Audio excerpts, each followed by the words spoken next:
Hello folks, welcome to talk in town. ಉರಿಯೋ ಬೆಂಕಿಗೆ ತುಪ್ಪ ಸುರಿಯೋದು ಅಂತಾರಲ್ಲ, ಅಂಥ ಕೆಲಸ ಆಗಿದೆ ಈಗ. ಯಾವ ವಿಷಯ ಅಂದರೆ, ನಟ ಧ್ರುವ ಸರ್ಜಾ ಕೊಟ್ಟಿರೋ ಸ್ಟೇಟ್ಮೆಂಟ್, ಅದಕ್ಕೆ ದರ್ಶನ್ ಅಭಿಮಾನಿಗಳು ರಿಯಾಕ್ಟ್ ಮಾಡ್ತಾ ಇರೋ ರೀತಿ. ನಿಮಗೆಲ್ಲ ನೆನಪಿದ್ರೆ, ಇದಕ್ಕೆ ಮುಂಚೆನೇ ಧ್ರುವ ಸರ್ಜಾ ಮತ್ತು ದರ್ಶನ್ರ ನಡುವೆ ಎಲ್ಲ ಸರಿ ಇರಲಿಲ್ಲ.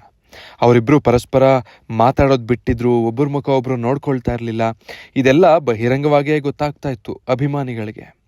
ಪ್ರತಿಭಟನೆ ಒಂದರಲ್ಲಿ ಇಡೀ ಸಿನಿಮಾ ರಂಗದ ಸ್ಟಾರ್ಸ್ಗಳು ವೇದಿಕೆ ಮೇಲಿದ್ದಾಗ ದರ್ಶನ್ ಆ ವೇದಿಕೆಗೆ ಬರ್ತಿದ್ದ ಹಾಗೆ ಧ್ರುವ ಸರ್ಜಾ ಅಲ್ಲಿಂದ ಎದ್ದು ಹೋಗಿದ್ದು ಇವರಿಬ್ಬರ ನಡುವೆ ವೈಮನಸ್ಸಿದೆ ಅನ್ನೋದನ್ನ ಜಗಜ್ಜಾಹೀರ್ ಮಾಡಿತ್ತು.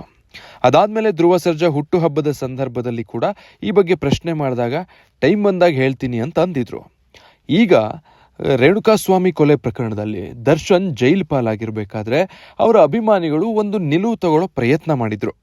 ಏನಂತ, ದರ್ಶನ್ ಮತ್ತೆ ಹೊರಗೆ ಬಂದು ಸಿನಿಮಾ ಮಾಡೋವರೆಗೂ ಯಾವುದೇ ಸಿನಿಮಾಗಳನ್ನು ನಾವು, ಅಂದರೆ ಯಾವುದೇ ಕನ್ನಡ ಸಿನಿಮಾಗಳಾದರೂ ಕೂಡ ಅಷ್ಟೇ, ಯಾವುದೇ ಸಿನಿಮಾಗಳನ್ನು ನಾವು ನೋಡೋದು ಬೇಡ, ಗೆಲ್ಲಿಸೋದು ಬೇಡ.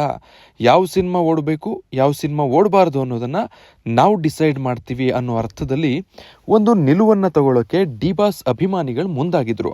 ಇದಕ್ಕೆ ಸಂಬಂಧಪಟ್ಟ ಹಾಗೆ ಇತ್ತೀಚೆಗೆ ಮಾಧ್ಯಮದ ಪ್ರತಿನಿಧಿಯೊಬ್ಬರು ಧ್ರುವ ಸರ್ಜಾರನ್ನು ಪ್ರಶ್ನೆ ಮಾಡಿದಾಗ ಧ್ರುವ ಅದನ್ನು ಟೀಸ್ ಮಾಡೋ ಹಾಗೆ ನಕ್ಕು ಆಲ್ ದ ಬೆಸ್ಟ್ ಹೇಳ್ತಾ ಜೈ ಆಂಜನೇಯ ಅಂತ ಅಲ್ಲಿಂದ ಹೊರಟುಬಿಟ್ಟಿದ್ರು. ಅದು ಹೆಂಗಿತ್ತು ಅಂದರೆ, ಟ್ರೈ ಮಾಡಿ ನೋಡಿ, ಏನು ನೀವು ಡಿಸೈಡ್ ಮಾಡಿದ್ರೆ ಮಾತ್ರ ಬೇರೆ ಸಿನಿಮಾಗಳು ಓಡೋದ, ಇಲ್ಲಾಂದರೆ ಓಡಲ್ವಾ ಅನ್ನೋ ಅರ್ಥದಲ್ಲಿತ್ತು ಅಂತ.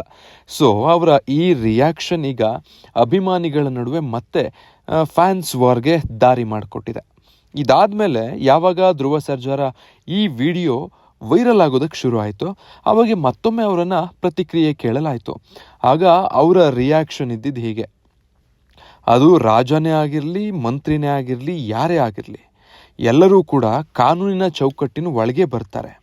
ಹೀಗಾಗಿ ಯಾರು ಯಾವ ಪ್ರಕರಣದಲ್ಲಿ ಸಿಲುಕಿದ್ರೂ ಅದಕ್ಕೆ ಕಾನೂನು ತನ್ನದೇ ಆದ ಕ್ರಮ ಕೈಗೊಳ್ಳುತ್ತೆ. ಕಾನೂನಿನಲ್ಲಿ ಏನಾಗಬೇಕೋ ಆಗಲಿ ಅಂತ ಹೇಳಿದ್ದಾರೆ. ಆ ಮೂಲಕ ದರ್ಶನ್ ಪರವಾಗಿಯೂ ಮಾತನಾಡಿಲ್ಲ, ಅಥವಾ ಈ ಹಿಂದೆ ಅವರು ಕೊಟ್ಟಿದ್ದಂತಹ ಸ್ಟೇಟ್ಮೆಂಟ್ನ ವಾಪಸ್ ಕೂಡ ಪಡೆದಿಲ್ಲ.